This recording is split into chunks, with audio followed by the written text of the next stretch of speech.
이스라엘 백성들이 성전에 올라갈 때 부르는 찬송시 15개 중에 7번째 해당하는 찬송입니다. 6절이라는 짧은 구절로 되어 있지만은 1절부터 3절까지는 전반부로서 바벨론 포로 생활에서 막 돌아온 기쁨을 기록을 했고, 4절부터 6절까지는 이제 돌아온 다음에 우리에게 어떤 기쁨이 앞으로 전개될 것인가 하는 것을 기록해 놓은 말씀입니다. 6절이라는 짧은 구절이지만 이 안에 기쁨, 웃음 이런 단어가 5번 나옵니다. 이만큼 기쁨과 웃음에 대해서 강조하고 있다는 것을 알 수가 있습니다. 이 말씀은 광야와 같은 세상을 살아가는 우리들에게 오아시스 같은 신선함을 주는 소망의 말씀입니다. 오늘 이 말씀을 전할 때 주께서 이스라엘 백성들에게 주셨던 기쁨과 웃음, 오늘 이 시간에 우리에게 주셔서 우리도 받아가지고 기뻐하고 웃을 수 있는 축복의 말씀이 되기를 간절히 소망합니다. 이 말씀을 보면서 먼저 보아야 될 것은 하나님은 우리에게 기쁨을 주시기를 원하신다는 겁니다. 하나님은 우리를 사랑하십니다. 왜냐하면 당신의 자녀이기 때문입니다. 당신의 자녀이기 때문에 사랑하시고, 사랑하기 때문에 기쁘게 웃으며 살기를 원하십니다. 그래서 우리에게 기쁨, 웃음을 선물로 주십니다. 하나님께서 이 기쁨을 주실 때 이스라엘 백성들의 그 모습이 어땠는가? 오늘 1절 말씀을 보니까 여호와께서 시온의 포로를 돌려보내실 때 우리는 꿈꾸는 것 같았도다, 그렇게 고백을 하고 있어요.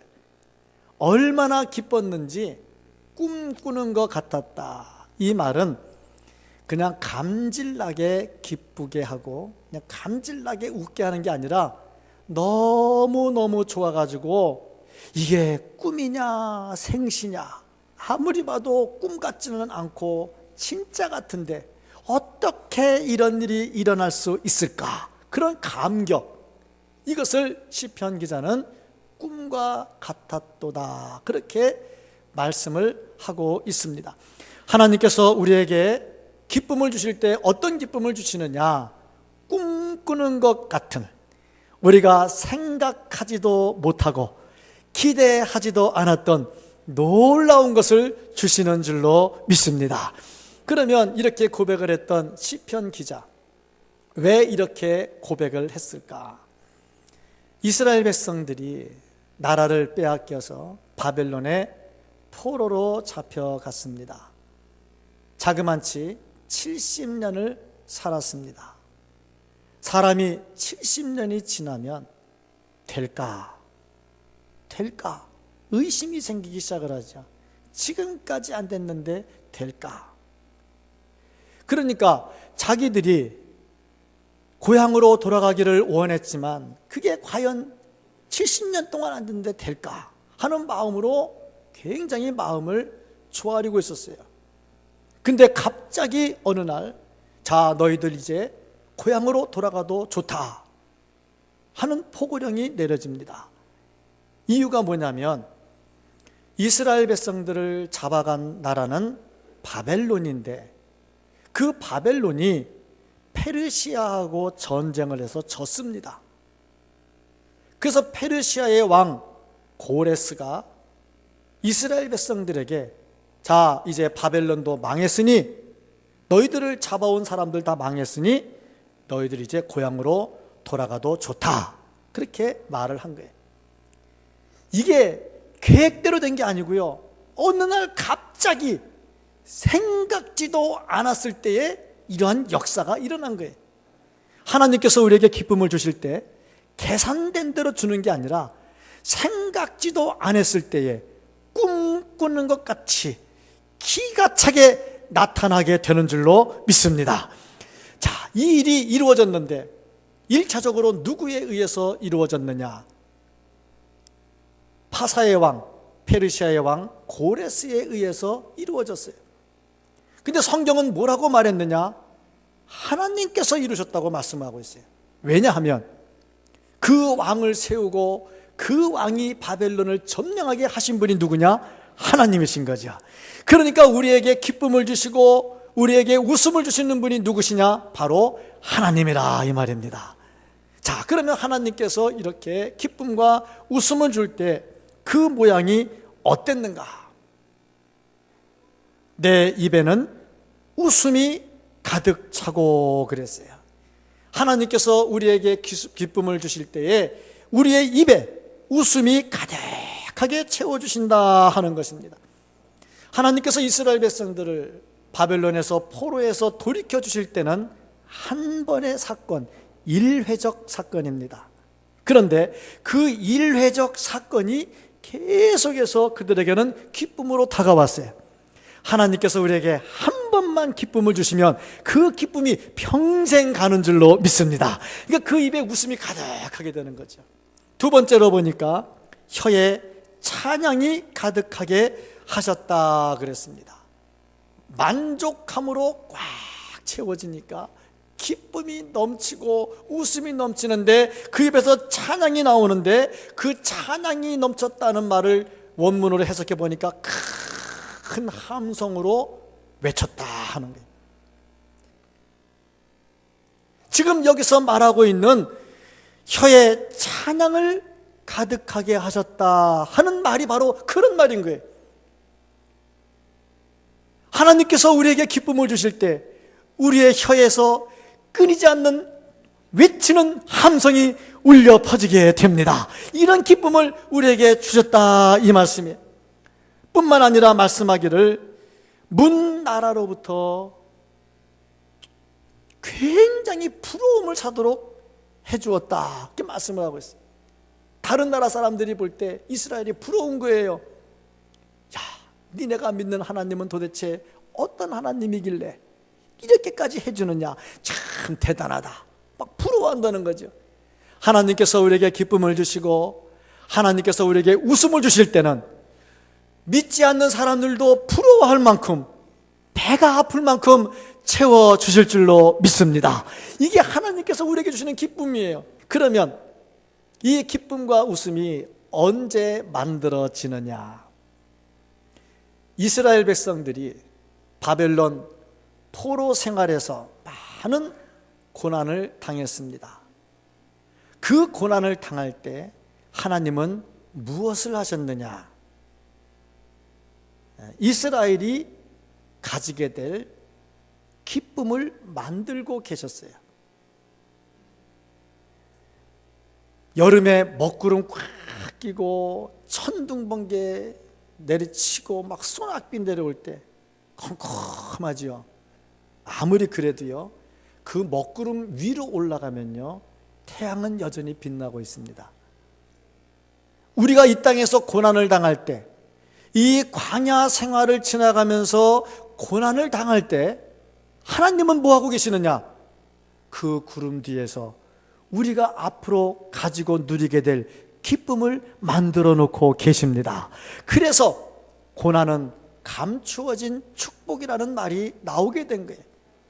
믿음이 없으면 현재의 고난만 보면서 그 고난에 하나님은 뭐 하십니까? 왜 하나님은 나를 지켜주지도 않으십니까? 하고 원망할지 모르지만 그 뒤에서 하나님은 우리에게 주실 축복을 준비해 놓고 계신다는 사실이에요. 하나님이 주시는 기쁨을 얻으려면 어떻게 해야 되느냐? 뿌려야 되겠죠. 뭘 뿌려야 되느냐? 울며 씨를 뿌려야 되겠죠. 그렇다면 우리가 어떤 눈물을 흘리면서 이 씨를 뿌려야 될까? 첫째는 깊은 기도의 눈물입니다. 기도를 깊이 하다 보면 내 속에서부터 진짜 깊은 눈물이 우러나옵니다. 내 가족을 위해서 깊이 기도하다 보면 나도 모르는 가운데 내 속에서 울음이 막 솟쳐 올라와요. 내가 영혼 구원을 위해서 깊이 기도하면 나도 모르는 사이에 내 속에서 막 눈물이 막 나오죠. 기도의 깊은 눈물을 흘려야 됩니다. 오늘 시편 기자는 고백하기를 이렇게 고백했습니다. 4절에 여호와여 우리의 포로를 남방 시내들 같이 돌려보내소서. 이 남방이라고 하는 것은 남쪽입니다. 성경에는 네게브라는 단어가 쓰였는데 이 네게브라는 단어는 바짝 말랐다 하는 뜻이에요. 그러고 보니까 남방 시내 그러면 별로 좋은 단어가 못 되네요. 남방 시내, 냇가가 바짝 말랐어요. 그게 무슨 시내입니까? 그런데 남방 시내들 같이 돌려보내소서 그랬어요. 이게 과연 무슨 뜻일까? 그리고 보니까 이 남방 네게브에 있는 바짝 마른 시내가 평상시는 바짝 말랐는데 한번 비가 쏟아지면 그 시내로 엄청난 물이 막 흘러나가는 거예요. 그러니까 시편 기자는 기도할 때 무슨 기도했냐면 지금은 남방 시내같이 말라서 물이 없어. 70년 포로 생활이야. 뭔가 우리가 보이는 게 없고 소망이 없어. 근데 하나님께서 한번 쏟아 부어주시면 이 포로로 잡혀왔던 사람들이 강에 물줄기 흐르듯이 다 줄지어서 우리의 땅으로 갈 줄로 믿습니다. 그 기도를 지금 하고 있는 거예요. 얼마나 간절한 기도겠습니까? 메마른 땅에서 시내를 이루는 기도를 할 때 얼마나 간절한 기도를 하겠어요. 한 영혼 구원할 때 이런 눈물의 기도가 있다면 어찌 전도가 안 되겠느냐 이 말입니다. 눈물로 기도할 때 깊은 기도의 눈물을 흘릴 때 그 사람의 얼굴에 웃음이 가득하게 될 줄로 믿습니다. 둘째로 회개의 눈물을 흘려야 되겠다. 이스라엘 백성들이 포로로 잡혀갔어요. 포로로 잡혀가서 얼마나 고난을 당했는지 이루 말할 수 없는 고난을 당했어요. 그 고난을 기록해 놓은 말씀이 시편 137편 1절부터 9절까지 말씀입니다. 시편 139편 1절부터 9절까지 말씀을 보면 우리가 바벨론의 여러 강변 거기에 앉아서 시온을 기억하며 울었도다. 포로로 잡혀가 가지고요 바벨론 강에 앉아가지고 내 고향을 생각하면서 눈물을 흘리는 겁니다. 포로로 잡혀가서 얼마나 괴롭겠어요. 그 중에 버드나무에 우리가 우리의 수금을 걸었나니 이는 우리를 사로잡은 자가 거기서 우리에게 노래를 청하며 우리를 황폐하게 한 자가 기쁨을 청하고 자기들을 위하여 시온의 노래 중 하나를 노래하라 함이라. 포로로 잡아간 그들이 우리에게 찬송가를 부르라 이 말이에요. 그러면 부를 수 있지 않느냐? 그게 뭐 대단하냐? 부르면 되지. 그러나 상황은 그게 아닙니다. 한번 생각을 해보세요. 내가 직장을 다니는데 내 직장 상사가 회식하러 가자고 해서 회식을 하러 갔어요. 거기서 술을 근하게 먹더니 야, 너 교회 다닌다며 찬송가 불러봐. 찬송가 불러봐. 그게 뭐 하자는 거냐 이 말이죠. 진짜 하나님을 찬양하는 노래를 부르는 거냐, 하나님의 이름을 들먹이면서 자기 기분을 맞추는 거냐, 이게 무슨 찬송이냐. 거기 어떻게 찬송을 부르겠습니까? 못 부르죠. 나 못 부릅니다. 그럴 수밖에 없죠. 지금 상황이 그런 상황이에요. 포로로 잡아간 사람들이 자, 니네 하나님 믿는 백성이라며 자, 그럼 찬송가 불러봐. 얼마나 속이 뒤집어지냐 이 말이죠. 이루 말할 수 없는 괴로움으로 가득 차 있어요. 어찌 여호와의 노래를 부를까? 예루살렘아, 내가 너를 잊을 텐데 내 오른손이 그 재주를 잊을지로다. 내가 예루살렘을 기억하지 아니하거나 내가 가장 즐거워하는 것보다 더 즐거워하지 아니할진대 내 혀가 내 입 천장에 붙으리로다. 입이 천장에 혀가 붙어가지고 말을 못하는 그런 상황이 온단 말이죠. 얼마나 괴롭겠습니까? 이 괴로움을 당하면서 이 사람들이 뭘 했냐면 우리는 하나님을 믿는 백성인데 왜 이렇게 고난을 당할까? 묵상을 하기 시작한 거예요. 그래서 말씀을 묵상하고 율법을 연구를 했어요. 그래서 이들이 그 말씀을 가지고 여러 가지 해석서를 만들어 놨어요. 그러면서 자기들의 잘못을 회개하기 시작한 거죠. 진짜 웃음, 진짜 기쁨은 어디서 나오느냐면 내 내면에 잠자고 있는 죄악들을 다 끄집어내 가지고 하나님 앞에 고백하며 회개의 눈물을 흘릴 때 나에게는 이루 말할 수 없는 기쁨과 웃음이 충만하게 되는 겁니다. 이거는 세상이 주는 웃음과 비교할 수가 없어요. 회개의 눈물을 흘려야 돼요. 뭘 회개하느냐? 하나님의 절대 주권을 인정하지 않고 내 주권대로 살았던 것. 하나님이 가라 하면 가고 하나님이 서라 하면 서야 되는데 내가 가고 싶으면 가고 내가 서고 싶으면 섰어요.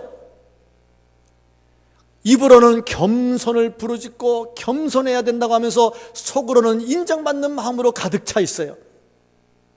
입으로는 순수해야 된다, 열정으로 해야 된다면서 속으로는 계산이 다 깔려 있어요. 이런 것들을 철저하게 다 회개를 해야 하는 겁니다.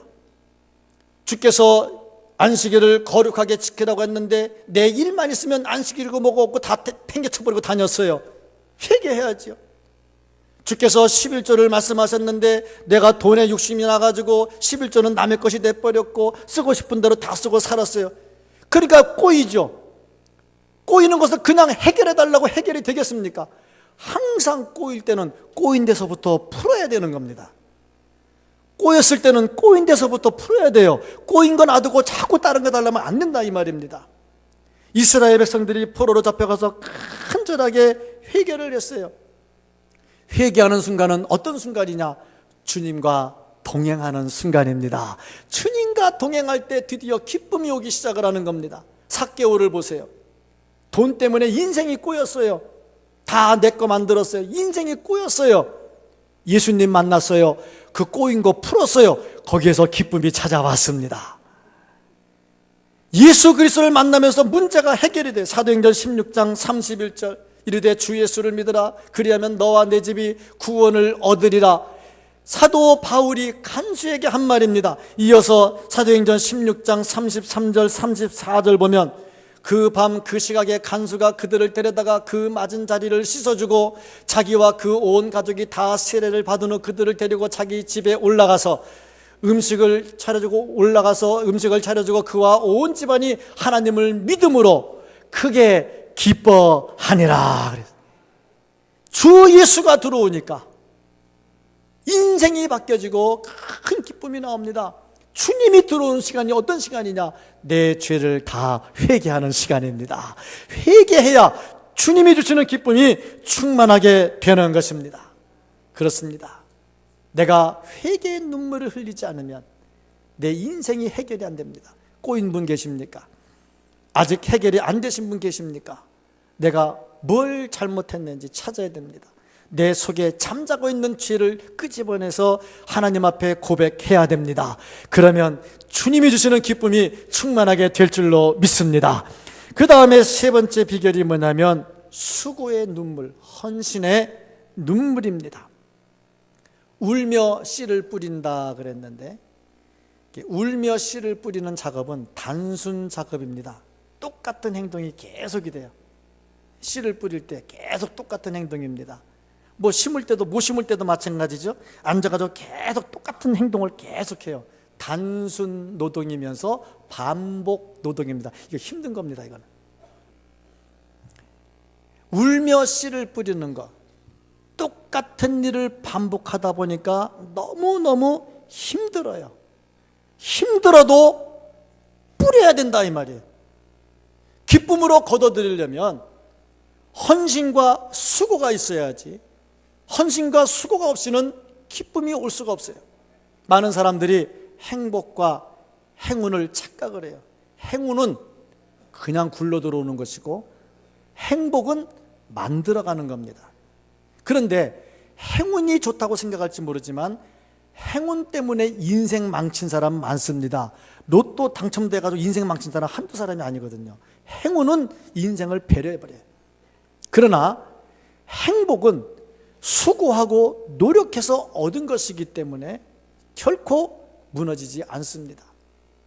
이런 말도 있지 않습니까? 내 입 크로바는 행운이고 새 입 크로바는 행복이라고. 이런 말도 해요. 많은 사람들이 내 입 크로바를 찾기 위해서 새 입 크로바를 발로 밟고 다녀요. 왜? 많이 밟을수록 네잎클로버가 나오니까. 근데 저는 5잎클로버도 갖고 다녀요. 네잎클로버를 찾으려고 세잎클로버를 엄청나게 밟아요. 이 말은 무슨 말이냐? 행운을 찾으려고 행복을 밟고 다니는 거예요. 행복을 밟고 다니면서 행운을 찾아가지고 그 행운이 얼마나 행복하겠나 이거예요. 행복을 다 밟아버렸는데. 우리가 기쁨으로 거두어 드리려면 어떻게 해야 되느냐? 수많은 수고와 헌신과 희생이 있어야 됩니다. 그래야 주님이 주시는 행복을 받을 수가 있어요. 우리는 예수를 믿습니다. 예수 안에 구원이 있습니다. 우리에겐 천국이 있습니다. 어떻게 이걸 내가 갖게 됐습니까? 우리가 이 복음을 갖게 된 것은 벌써 150년, 200년 전에 선교사들이 목숨을 걸고 들어와서 여기에 복음을 심었기 때문입니다. 토마스 선교사가 대동강으로 들어와 가지고 복음을 전하지도 못하고 책 몇 권 던져놓고 목 잘려 죽였어요. 그 헌신과 희생의 피가 뿌려지니까 지금 우리는 예수 구원이라고 하는 놀라운 축복을 받게 된 겁니다. 헌신과 희생이 없이는 이루어질 수가 없어요. 우리 역시 마찬가지입니다. 이걸 거저받았으니 이제 우리는 세계를 가슴에 끌어안고 그들을 찾아가서 그들에게 헌신과 수고를 통해서 이 복음을 심어줘야 되죠. 그래야 기쁨으로 거두어드리면서 이 땅이 하나님의 나라가 되고 예수 그리스도의 재림이 이루어지게 되는 것입니다. 헌신과 희생이 없이는 기쁨의 웃음을 거두어 드릴 수가 없어요. 열심히 헌신하고 열심히 수고해서 주님이 주시는 기쁨을 받아 누릴 수 있기를 예수님의 이름으로 축복합니다. 아울러서 뿌린 만큼 거두어 드린다는 사실입니다. 심은 대로 거둔다 그랬습니다. 심은 만큼 거둡니다. 콩 심으면 콩 나고 팥 심으면 팥 납니다. 이것을 하나님의 일반 은총이라 합니다. 하나님의 일반 은총화에서는 콩 심으면 콩 나고 팥 심으면 팥 나요. 예수 믿는 사람은 콩 심었는데 갑자기 딸기 나오고 팥 심었는데 갑자기 어서 포도 나오고 그러지 않습니다. 심은 만큼 거두게 되고 심은 대로 거두게 되는 겁니다. 갈라디아 6장 7절 말씀 보면 스스로 속이지 말라. 하나님은 만홀히 여김을 받지 아니하시나니 사람이 무엇으로 심든지 그대로 거두리라. 그대로 거둔다 그랬어요. 욥기 4장 8절 말씀 보면 내가 보건대 악을 밭갈고 독을 뿌리는 자는 그대로 거두나니 못된 거 심으면 그대로 못된 거 나온다 이 말이죠. 분명한 것은 심은 대로 거두고 심은 만큼 거두는데 우리가 주를 위해서 하나님의 나라를 위해서 눈물로 뿌리면 이루 말할 수 없는 기쁨이 우리에게 넘실넘실 넘쳐 들어오게 될 줄로 믿습니다. 뿌린 대로 나와요. 우리는 하나님께서 사랑한 하나님의 백성들입니다. 우리는 하나님께 사랑을 받는 하나님의 사람들입니다. 그러므로 하나님께서 주시는 이 기쁨과 웃음을 받을 수 있는 자격이 있습니다. 중요한 것은 우리가 해야 할 일을 마땅히 해야 하는 겁니다. 주님께서 주시기를 원하시는 이 기쁨과 이 웃음이 남의 것이 아니라 내 것이 되기 위해서 눈물로 뿌리되 깊은 기도와 회개와 헌신으로 뿌려서 주님이 주시는 이 기쁨을 받아 누릴 수 있는 우리 모두가 될 수 있기를 예수님의 이름으로 간절히 축복합니다.